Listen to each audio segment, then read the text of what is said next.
அல்ஹம்துலில்லாஹி ரப்பில் ஆலமீன் நஹ்மதுஹு வ நுஸல்லி அலா ரசூலிஹில் கரீம் அம்மா பாத். அஸ்ஸலாமு அலைக்கும் வரஹ்மத்துல்லாஹி வபரகாத்துஹு. இரண்டாவது அம்சம் ஈமானுக்கு உரைகள்.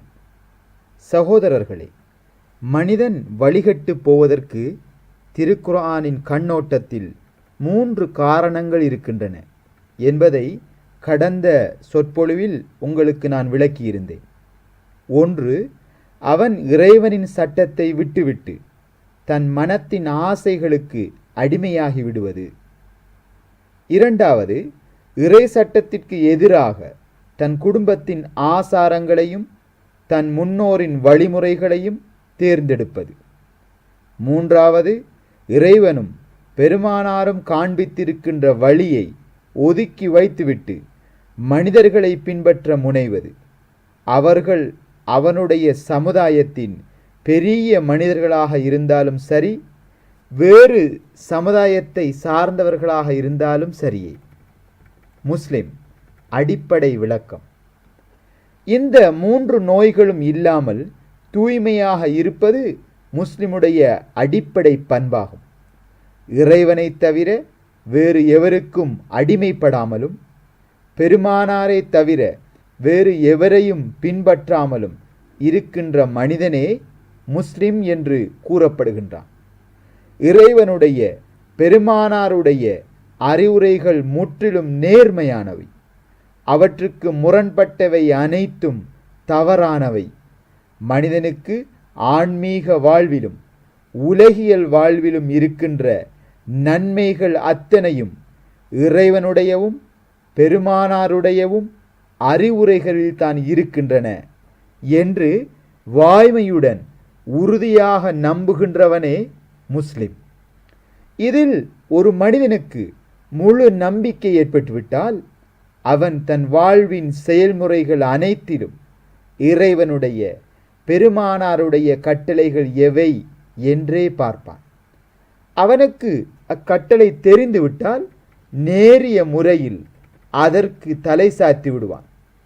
அப்புறம் அவன் மனம் எவ்வளவுதான் கிளர்ச்சி செய்தாலும், அவன் குடும்பத்தார் எத்தனைதான் சொன்னாலும், உலக மக்கள் என்னதான் எதிர்த்தாலும் இவற்றில் எதையும் அவன் பொருட்படுத்த மாட்டான். ஏனெனில் ஒவ்வொருவருக்கும் அவன் கொடுக்கின்ற தெளிவான பதில் இதுதான்: நான் இறைவனுக்கு அடிமை, உங்களுக்கு அடிமை அல்ல. நான் பெருமானாரின் மீது நம்பிக்கை கொண்டுள்ளேன், உங்கள் மீது அல்ல. நயவஞ்சகத்தின் அடையாளங்கள். முதலாவது, ஆசைக்கு அடிபணிதல்.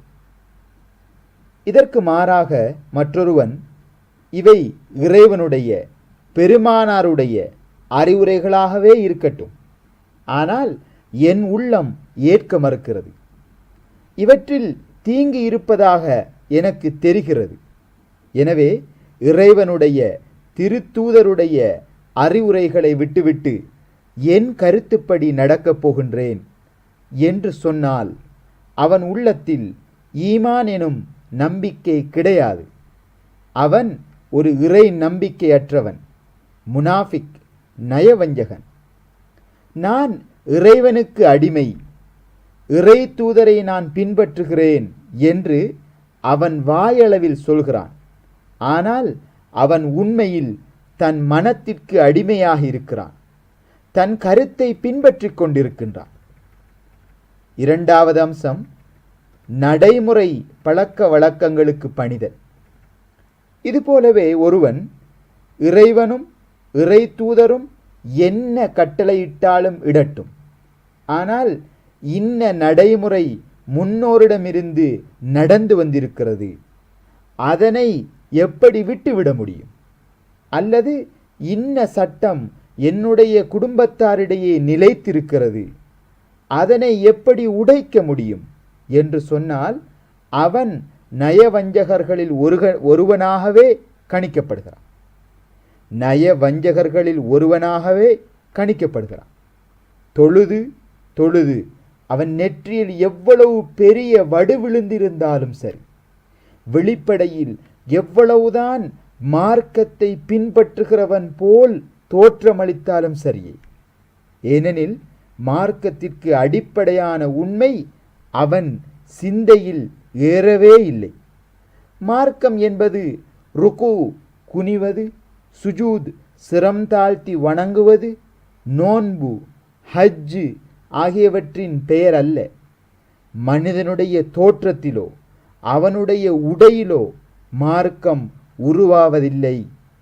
அடிப்படையில் இறைவனையும் இறை தூதரையும் பின்பற்றுவதற்குத்தான் மார்க்கம் என்று பெயர். ஒரு மனிதன் தனது செயல்களில் இறைவனையும் பெருமானாரையும் பின்பற்ற மறுத்தால் உண்மையில் அவன் உள்ளத்தில் மார்க்கம் கிடையாது. அவனது தொழுகையும் நோன்பும் மார்க்கத்தை பின்பற்றுகிறவன் போன்ற அவன் தோற்றமும் ஏமாற்று வித்தையே தவிர வேறு எதுவும் இல்லை.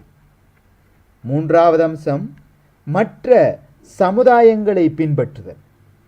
இதுபோலவே ஒரு மனிதன் இறைமறையையும் இறை தூதரின் அறிவுரைகளையும் அலட்சியப்படுத்தி இன்ன செயல் ஆங்கிலேயர்களின் வழக்கில் இருப்பதால் அதனை ஏற்றுக்கொள்ள வேண்டும், இன்ன இனத்தவர் இன்ன செயலினால் முன்னேறி கொண்டிருக்கிறார்கள், எனவே அந்த செயலை ஒப்புக்கொள்ள வேண்டும், இன்ன பெரிய மனிதர் இப்படி சொல்கிறார் என்பதால் இன்ன செய்தியை ஏற்றுக்கொள்ள வேண்டும் என்று சொன்னால் அவனும் தனது இறை நம்பிக்கைக்கு விடை கொடுத்து அனுப்பிவிட்டவனே ஆவான்.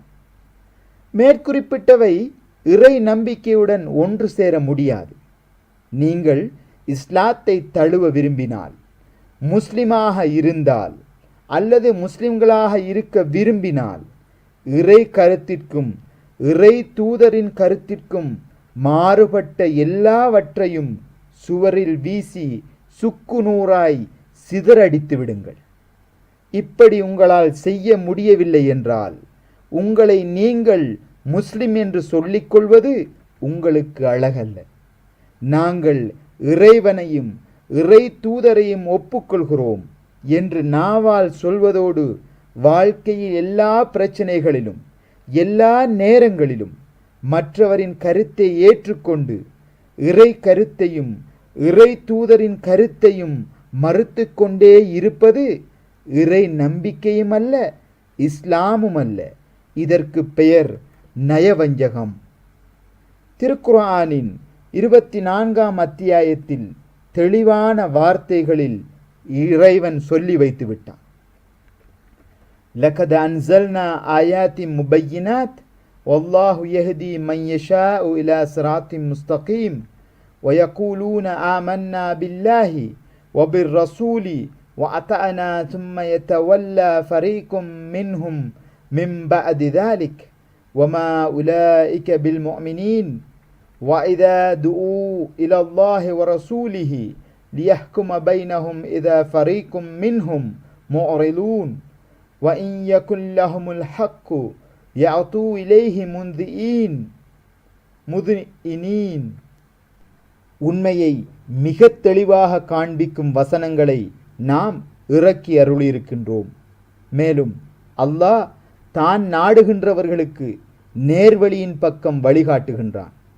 அல்லாவின் மீதும் தூதர் மீதும் நாங்கள் நம்பிக்கை கொண்டோம், மேலும் கீழ்ப்படிதலை ஏற்றுக்கொண்டோம் என்று இவர்கள் கூறுகின்றார்கள். ஆயினும் இதன் பின்னர் இவர்களில் ஒரு பிரிவினர் கீழ்ப்படியாமல் புறக்கணித்து விடுகின்றார்கள். இத்தகையோர் எவ்வகையிலும் நம்பிக்கையாளர்கள் அல்லர். அவர்களுக்கு இடையிலான வழக்குகளில் இறை தூதர் தீர்ப்பளித்திட வேண்டும் என்பதற்காக அல்லாவின் பக்கமும் அவனுடைய தூதரின் பக்கமும் வருமாறு அவர்கள் அழைக்கப்படும் போது அவர்களில் ஒரு சாரார் புறக்கணித்து செல்கின்றார்கள். ஆனால் நியாயம் அவர்களுக்கு சாதகமாக அமையும் போது தாழ்மையோடு இறை தூதரிடம் வருகின்றார்கள். அவர்களின் உள்ளங்களில் நயவஞ்சக பிணி தொற்றிக்கொண்டுள்ளதா அல்லது அவர்கள் சந்தேகத்துக்கு ஆளாகி இருக்கின்றனரா அல்லது அல்லாவும் அவனுடைய தூதரும் தங்களுக்கு அநீதி இழைத்து விடுவார்களோ என்று அஞ்சுகிறார்களா? உண்மை என்னவெனில் இவர்களே கொடுமையாளர்களாவர். இறை நம்பிக்கை கொண்டவர்கள் தங்களுக்கிடையிலுள்ள வழக்குகளில் இறை தூதர் தீர்ப்பு வழங்க வேண்டும் என்பதற்காக அல்லாவின் பக்கமும் அவனுடைய தூதரின் பக்கமும் வருமாறு அழைக்கப்படும் போது நாங்கள் செவியேற்றோம், கீழ்ப்படிந்தோம் என்று கூறுவதே அவர்களின் தன்மையாகும். இத்தகையோர்தான் வெற்றி பெறக்கூடியவர்கள். எவர்கள் அல்லாவுக்கும் அவனுடைய தூதருக்கும் கீழ்ப்படிந்து அல்லாவுக்கு அஞ்சி அவனுக்கு மாறு செய்வதை தவிர்த்து கொள்கின்றார்களோ அவர்கள்தான் வெற்றியாளர்களாவர். 24வது அத்தியாயம் 46ஆம் வசனம் முதல் 52ஆம் வசனம் வரை.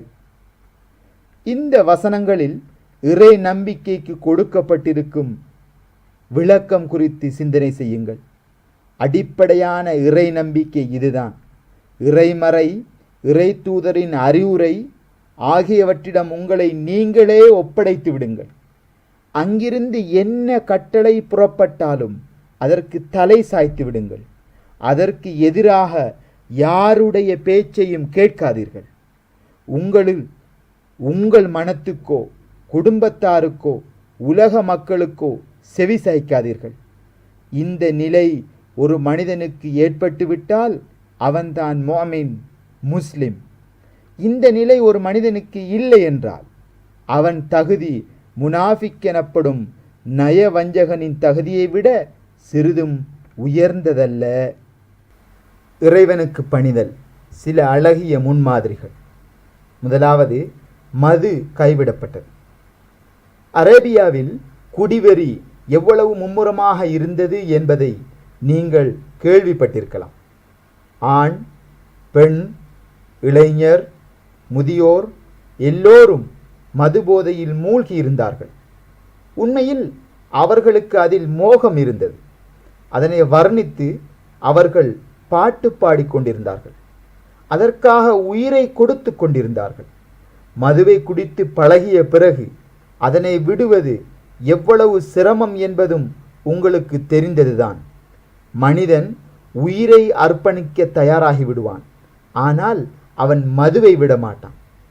குடிகாரனுக்கு மது கிடைக்கவில்லை என்றால் அவன் நிலை நோயாளியின் நிலையை விட மோசமாகி விடுகிறது. என்றாலும் திருக்குர்ஆனில் மது விலக்கு சட்டம் வந்தபோது என்ன நடந்தது என்பதை எப்போதேனும் கேள்விப்பட்டிருக்கிறீர்களா?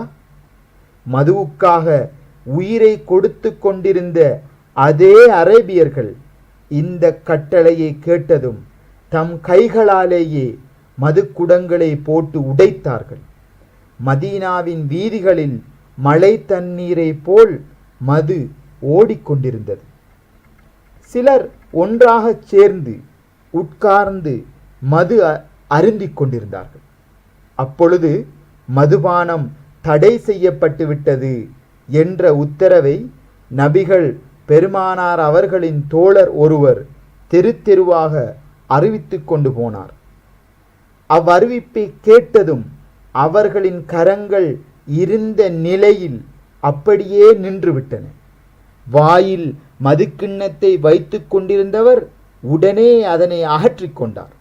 அப்புறம் அவர் ஒரு துளியை கூட தொண்டைக்குள் செல்லவிடவில்லை.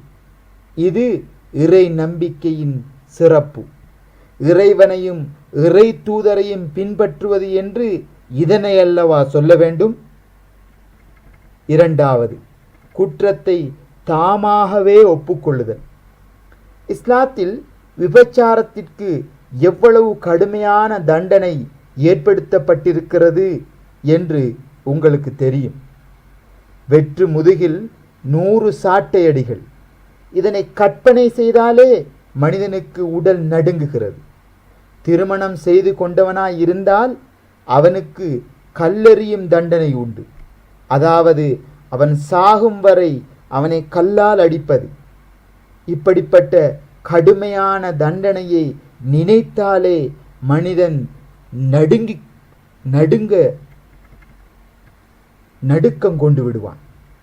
ஆனால் உள்ளத்தில் ஈமான் உள்ளவர்களின் நிலை எப்படி இருந்தது என்பதையும் நீங்கள் கேள்விப்பட்டிருக்கிறீர்களா? ஒரு மனிதர் விபச்சாரத்தில் ஈடுபட்டு விட்டார். எந்த சாட்சியும் கிடையாது. போலீசுக்கு தெரியப்படுத்துகின்றவர் எவரும் கிடையாது. ஆயினும் உள்ளத்தில் இறை நம்பிக்கை மட்டும் இருந்தது. அது அவரிடம் சொன்னது, இறைவனின் சட்டத்திற்கு எதிராக நீ உனது ஆசையை நிறைவேற்றிக் கொண்டாய். எனவே இந்த குற்றத்துக்கென்று இறைவன் ஏற்படுத்தியிருக்கின்ற தண்டனையை அனுபவிக்க தயாராகிவிடு. எனவே அந்த மனிதர் பெருமானார் ஸல்லல்லாஹு அலைஹி வஸல்லம் அவர்களிடம் வருகிறார். இறை தூதரவர்களே, நான் விபச்சாரத்தில் ஈடுபட்டு விட்டேன், எனக்கு தண்டனை கொடுங்கள் என்று முறையிடுகிறார். பெருமானார் முகத்தை திருப்பிக் கொள்கிறார்கள். பிறகு அவர் பெருமானாருக்கு எதிரில் வந்து, நான் செய்த குற்றத்திற்காக எனக்கு தண்டனை கொடுக்கப்பட வேண்டும் என்று தானாகவே தண்டனை கேட்கின்றார். இதுதான் ஈமான், இதுதான் நம்பிக்கை.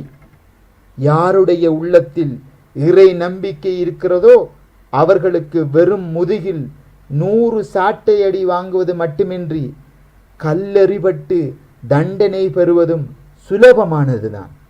ஆனால் இறை கட்டளைக்கு முரணாக நடப்பவன் என்ற நிலையை அடைந்து இறைவனுக்கு எதிரில் வருவது சிரமமானது.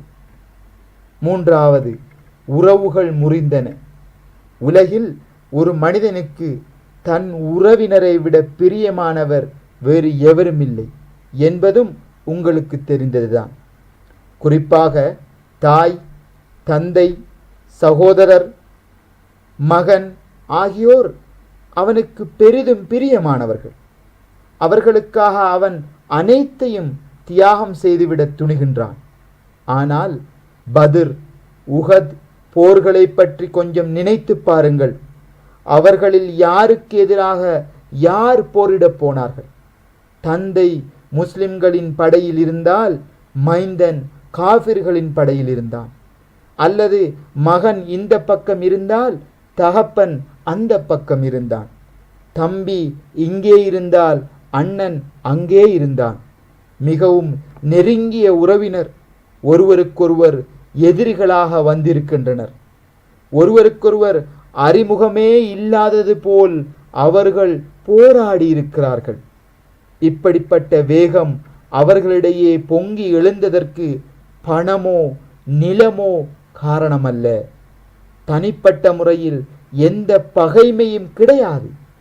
தம் உதிரத்துக்கு எதிராக, தம் தோலுக்கும் சதைக்கும் எதிராக அவர்கள் போராடியதற்கு ஒரே காரணம் இதுதான். தந்தை, புதல்வர், சகோதரர், குடும்பத்தார் அனைவரையும் இறைவனுக்காகவும் இறை தூதருக்காகவும் தியாகம் செய்துவிடும் ஆற்றலை அவர்கள் பெற்றிருந்தார்கள். நான்காவது, பழைய ஆசாரங்கள் கைவிடப்பட்டன. அரேபியாவில் பழமையான எவ்வளவு ஆசாரங்கள், பழக்க வழக்கங்கள் இருந்தன என்பதும் உங்களுக்கு தெரிந்ததுதான். அநேகமாக அவை அனைத்தையும் இஸ்லாம் தகர்த்தெறிந்து விட்டது. எல்லாவற்றையும் விட பெரிய சிலை வணக்கம் பல நூற்றாண்டுகளுக்கு முன்னாலிருந்தே இது நடந்து வந்திருந்தது. அந்த சிலைகளை விட்டுவிடுங்கள் என்று இஸ்லாம் கூறியது. மதுவரி, விபச்சாரம், சூதாட்டம், திருட்டு, வழிப்பறி முதலானவை அரேபியாவில் பொதுவாக பரவி இருந்தன. இவை அனைத்தையும் விட்டுவிடுங்கள் என்று இஸ்லாம் கூறியது. அரேபியாவில் பெண்கள் ஃபர்தா இல்லாமல் திறந்த முகத்தோடு அலைந்து கொண்டிருந்தார்கள். ஃபர்தா இட்டுக்கொள்ளுங்கள் என்று இஸ்லாம் கட்டளையிட்டது. தந்தையின் சொத்தில் பெண்களுக்கு எவ்வித உரிமையும் கொடுக்கப்படாமல் இருந்தது. அவர்களுக்கு பாகம் உண்டு என்று இஸ்லாம் கூறியது. உண்மையான மகனுக்குள்ள அதே அந்தஸ்து வளர்ப்பு மகனுக்கும் கொடுக்கப்பட்டு கொண்டிருந்தது. இஸ்லாம் கூறியது, உண்மையான மகனுக்கும் வளர்ப்பு மகனுக்கும் ஒரே அந்தஸ்து கிடையாது. வளர்ப்பு மகன் தன் மனைவியை விவாகரத்து செய்துவிட்டால் அவளை வளர்ப்பு தந்தை மணந்து கொள்ளலாம்.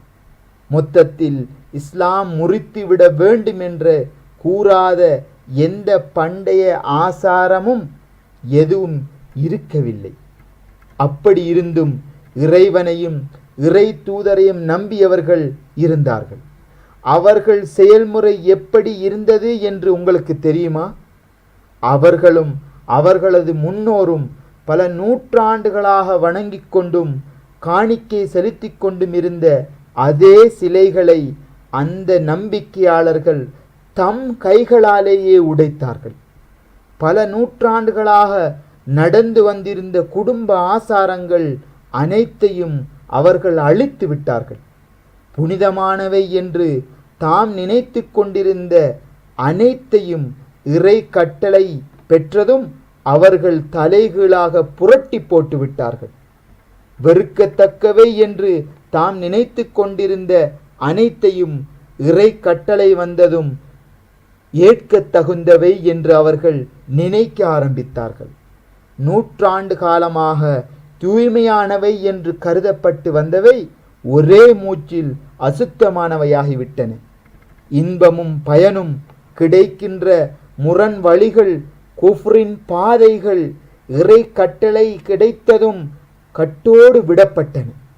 மனிதனுக்கு சிரமமாக தோன்றக்கூடிய இஸ்லாமிய கட்டளைகள் முழு மனத்துடன் மகிழ்ச்சியோடு ஏற்றுக்கொள்ளப்பட்டன. இதற்கு பெயர்தான் இறை நம்பிக்கை. இதனைத்தான் இஸ்லாம் என்று நாம் சொல்கிறோம். அந்த நேரத்தில் அரேபிய மக்கள் இன்ன செயலை நாங்கள் ஏற்றுக்கொள்ள மாட்டோம், ஏனெனில் அதில் எங்களுக்கு தீங்கி. அந்த நேரத்தில் அரேபிய மக்கள் இன்ன செயலை நாங்கள் ஏற்றுக்கொள்ள மாட்டோம், ஏனெனில் அதில் எங்களுக்கு தீங்கி இருக்கிறது. இன்ன செயலில் எங்களுக்கு நன்மை இருப்பதால் அதனை நாங்கள் விடமாட்டோம். இன்ன செயலை நாங்கள் நிச்சயமாக செய்வோம், ஏனெனில் இன்ன செயலை நாங்கள் நிச்சயமாக செய்வோம், ஏனெனில் அதனை எங்கள் முன்னோர் செய்து வந்திருக்கிறார்கள். இன்ன பிரச்சனைகளில் நாங்கள் ரோமேனியர்களை பின்பற்ற விரும்புகிறோம், இன்ன செயலில் பாரசீகர்களை ஏற்றுக்கொள்கிறோம் என்று கூறி இஸ்லாத்தின் கட்டளைகள் ஒவ்வொன்றையும் மறுத்திருந்தால் உலகில் இன்று முஸ்லிம் என்ற பெயருடன் யாராவது இருந்திருக்க முடியும் என்று நினைக்கின்றீர்களா? இறை உவப்பிற்கான பாதை மேற்கொள்ளப்பட்டது. சகோதரர்களை, திருக்குர்ஆன் வழிகாட்டுகிறது. லன் தனாலுல் பிர்ர ஹத்தா துன்ஃபிகு மிம்மா துஹிப்பூன். உங்களுக்கு விருப்பமானவற்றை இறை வழியில் செலவு செய்யாத வரை நீங்கள் நன்மையினை அடைந்திட முடியாது என அல் குர்ஆனின் 3வது அத்தியாயம் 92ஆம் வசனம் எடுத்துரைக்கின்றது. இந்த இறை வசனம்தான் இஸ்லாத்திற்கும் இறை நம்பிக்கைக்கும் உயிர். இஸ்லாத்தின் சிறப்பு இதுதான்.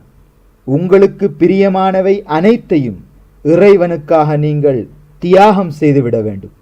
வாழ்க்கையின் செயல்முறைகள் அனைத்திலும் இறை கட்டளை ஒரு பக்கம் அழைப்பதையும் மன இச்சை வேறொரு பக்கம் அழைப்பதையும் நீங்கள் பார்க்கின்றீர்கள்.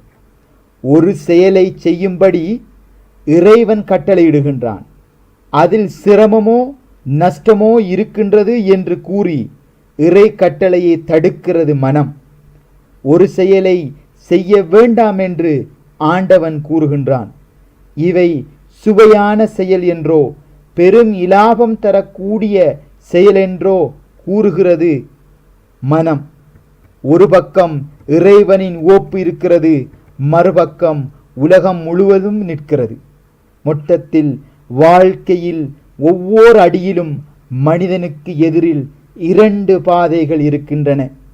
ஒரு பாதை இஸ்லாத்திற்குரியது, மறுபாதை இறை நிராகரிப்புக்கும் நயவஞ்சகத்திற்கும் உரியது. ஒருவன் உலகத்து பொருள்கள் அனைத்தையும் எதிர்த்து நின்று இறை கட்டளைக்கு முன்னால் தலை சாய்த்தால் அவன் இஸ்லாத்தின் பாதையை தேர்ந்தெடுக்கிறான்.